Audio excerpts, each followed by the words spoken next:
இந்த அத்திராபுரத்திலே வாழக்கூடிய அனைத்து பெண்களுமே அடிபணிந்தோம் சுவாமி. அப்படியாகட்டும்மா. என்னுடைய பாதத்தை படிக்கிறதுனால நீங்க தீர்க்க சுமங்கலையா வாழ்ந்து கொண்டு இருக்குமா, சுமங்கலையா வாழ்ந்து கொண்டு இருக்கு. இருந்தாலும் உங்களை ஏன் வந்து கேட்க கூடாது. ஆனா எங்க அஷ்டாபுரம் வந்திருக்கிறீங்களே, எதற்காக வந்தீங்கன்னு சொல்லி நாங்க அறிந்து கொள்ளலாமா? இந்த அஷ்டாபுரத்துல அந்த திடீர்னோட மனைவி மாதர்கள் நீங்க 100 பேர் 101 பேர் இருக்கிறீங்களே, அவனுடைய மன்னன்மார்களா எங்க போனாங்க? எங்க புத்துமார்கள்லாம் கானகத்திற்கு வேட்டையாடுவதற்காக போயிருக்காங்க. கானகத்துக்கு வேட்டைக்கு போயிருக்காங்க. ஐயோ, அந்த வேட்டைக்கு போன இடத்துல என்ன நடந்தது தெரியுமா? அந்த ஊக்கிரி வனத்துல மகளவர்த்தாசூரன் என்ன செஞ்சுக்கிறான் தெரியுமா? இவன் காளி கோயில போய் வரம் கேட்டிருக்கிறான். காளி எப்ப எப்படி வரம் கேட்டிருக்கான் தெரியுமா? எனக்கு வரம் கொடுக்கணும், வரம் கொடுக்கணும்னு சொல்லி கேட்டிருக்கிறான்.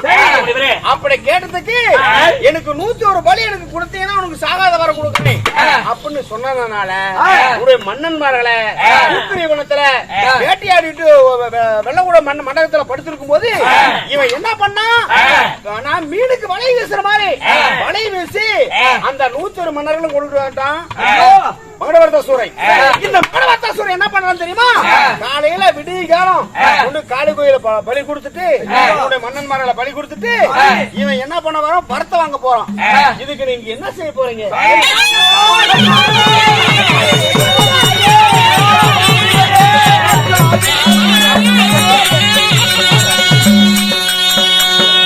ஐயோ, இந்த வார்த்தை சொல்லலாமா?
நாங்கள் அனைவத்து பேருமே எங்கள் கணவர்மார்களை நாங்கள் இறந்துவிட்டு நாங்கள் பொட்டிலிருந்து பூவிலிருந்து மஞ்சள் குங்குமமாதிலிருந்து இந்த கலியுகத்தில் நாங்கள் எப்படித்தான் வாழ முடியும் சுவாமி?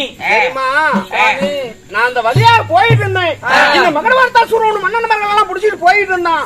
போயிட்டு சரி உங்ககிட்ட ஒரு தகவல் கொடுத்துட்டு போலான்னு சொல்லிதான் நான் இந்த வழியா வந்தேன். உங்ககிட்ட வந்து ஒரு தங்கவேல் கொடுத்துட்டு போலாம்,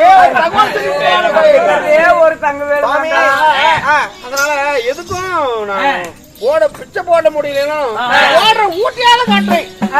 என் கணவர்மார்களை எப்படியாவது காப்பாற்றணும், அதற்கு தகுந்த வழியை தாங்கள் தான் சொல்லணும் சாமி. அப்படியா? நான் சொன்ன மாதிரி கேப்பீங்களா? நீங்க என்ன சொன்னாலும் கேட்பாங்க. பிள்ளை நீங்கள் நாரதன் போகாத இடமும் இல்லை, கண்டறியாத குளமும் இல்லை என்று பெரியவர்கள் மன்னன்மார்கள் 101 பேர்த்த காப்பாற்றணும்னா பாதாள நாகலோகம் போகணும். நாகலோகம், ஆமா. இந்த பாதாள நாகலோகத்துல போய் அந்த நாகக்கல் இடத்துல போய் மூளை முக்காடிட்டு இவருடைய எத்தனை ஆபத்து இருந்தாலும் இவருடைய மன்னனுடைய உயிரை காப்பாத்து அப்படின்னு சொல்லி மூளை முக்காடிட்டு போய் அந்த நாகக்கல் இடத்துல சத்தியம் வாங்கினா மன்னனை காப்பாத்தலாம். காப்பாற்ற முடியாது இல்ல அவங்க 100 பேரு ஆண்களால முடியாது. ஒரு பெண்ணிடம் சத்தியம் வாங்கினா என் கணவரை காப்பாற்ற முடியுமா? ஆத்த நேரத்துல ஆனா பாண்டவரா இருந்தாலும் அவங்க யாரா இருந்தாலும் செஞ்ச சத்தியத்தை மறக்க மாட்டாங்க, காப்பாத்துவாங்க. நாங்களும் அந்த பாண்டவர்கள் தான் எதிரி. நாங்க போய் அந்த நாகக்கண்ணு கிட்ட எங்க புருஷமார்க காப்பாத்த சொன்னா அவன் காப்பாத்துவாளா? மூலி முக்காடிட்டு போமா, முக்காடு போட்டுட்டு போய் முன்ன சத்தியத்தை வாங்குங்க. என்னுடைய மாங்கலியத்தை காப்பாத்துன்னு சொல்லி சத்தியத்தை வாங்கிட்டீங்கன்னா அப்புறம் 2வது போய் அப்புறம் உருவத்தை காட்டுங்களா. ஆனா நாங்க யாருன்னே தெரியாது, தெரியாம சத்தியம் பண்ணுவாங்கல்ல.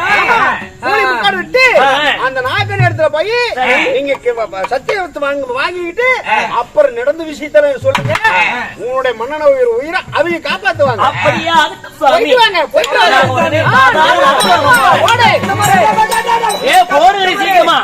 இதுல ஏதாவது முன்ன பின்ன பண்ணிட்டீங்க கடைசியா அந்த ஊர்ல நீங்க புண்டைகளா தான் தெரியும்.